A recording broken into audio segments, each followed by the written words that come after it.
How you going, guys? Just got a quick video today on all of our audio settings on the new Vhedia G series head unit, how to change them and what they do. So if we come into settings here and then sound on the left, we've got boot volume switch. So if I turn this on, this allows me to set what volume the head unit's going to be at every time you boot it up.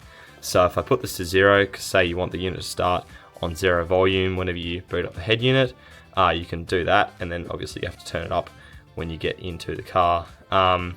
So there's that one. Navi and media sound mix. I believe if you turn that on, that's going to mix the navigation volume. So that's when your navigation assistant is talking to you and the media. And I think if you turn it off, it separates it. So it's probably going to make the media sound quieter. And then if you turn it on, so you can have the media volume at the same time, then you can adjust how loud the media volume is. So if you want it to go quieter, then you can turn it down. Then we've got our noise reduction when reversing. So if you turn this off, then there's not going to be any reduction. So the volume will stay consistent when you're in reverse. But obviously if you increase it a bit, then you can have at 10, I assume it's going to mute the volume completely when you're in reverse. So that's an option you have as well. Touch sound, I believe when you've got this hooked up to speakers, like in your car, this is just on a test bench at the moment. That means every time I press a setting, it probably makes a sound. So this is probably just the volume for that. If you put it on close, that will just disable the sound altogether. External power amplifier, so if you're getting no sound, that's probably because your amplifier hasn't got any power. There's usually going to be an AMP connector, so it's going to be a little blue wire usually that is used to power an amplifier. So if you've got that hooked up to an amplifier, then you'll need to have this turned on. And then there's also to delay the amp power being turned off. So I think that's after you turn off the car. If you want the amp to stay on for another set amount of time, then you can leave that on there. Then next, if you go into Equalizer, this will open our EQ app. So another way to get into this, if I go to Home and I open DSP, which could also be in your app library here, as you can see.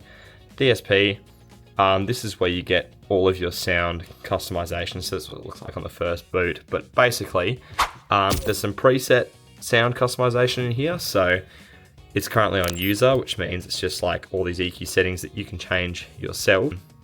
I go to the next page. So these are all the frequencies. You can change them all individually if you like. There's also presets that comes in the top left. So you've got 3 user ones that you can make yourself. And then you've also got ones that are preset. So you've got standard, which is all flat. Rock, which applies these settings. Classical, jazz, gentle, pop, cinema, halls. There's quite a bit there.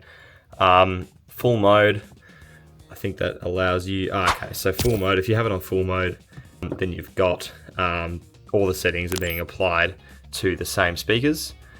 Basically, all the same settings are being applied to all the speakers. And I think if you go front left and front right, then I think you're allowed to adjust it individually or something like that. Loud mode, that's going to be increasing the bass a lot if you turn that on. So have it play some music in the background, see how you like it with it. Got curve here, so that's just another alternative view. It's just another way to play with the sound controls there. As you can see, probably not as easy to fine tune as regular, and you can reset them obviously. So that's the EQ settings. Next we've got bass boost, so you can just boost the bass in the front and rear, pretty simple there. You can reset it. 3D sound, so this is how you can increase volume. Okay, so you've got your front left, front right, rear left and rear right, and you can increase or decrease the delay. So essentially, if it's got a millisecond reading and a centimeter reading. So the time is how much it delays the sound from that speaker, and the distance is roughly how far away from your main listener that it recommends you to put the setting on. So for example, if your front left speaker is say a meter away from you, then you'd want to put it at about 100 centimeters, which would be roughly 3 milliseconds of delay. So this is really fine tuning, but it's an option that you have. So obviously 3D surround off, it's just going to put everything playing at the exact same time. Sound field, this is where you adjust your balance, which is what I thought the other one was for a second. So pretty basic here, you can just decide. This is just going to change the volume of each speaker depending on where you drag this center volume to put in the top right. It's going to mute everything but the top right, basically.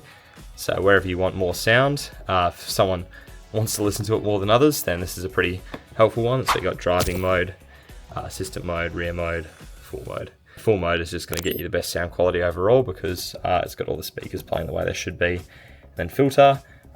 This is just how you can change the sound frequency filter. I think if you are having issues with certain frequencies from your speakers that are causing bad noise because they're low quality speakers, then you can filter out those sort of frequencies so that you don't hear any issues with the sound or the speakers being blown out. But that's all the sound customization you get with the G Series, guys.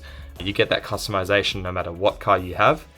With your factory speakers, it's going to make a big difference. So have a play with them. Let us know if you have any questions, and yeah, have fun with your sound system. Hope you get your music sounding really good.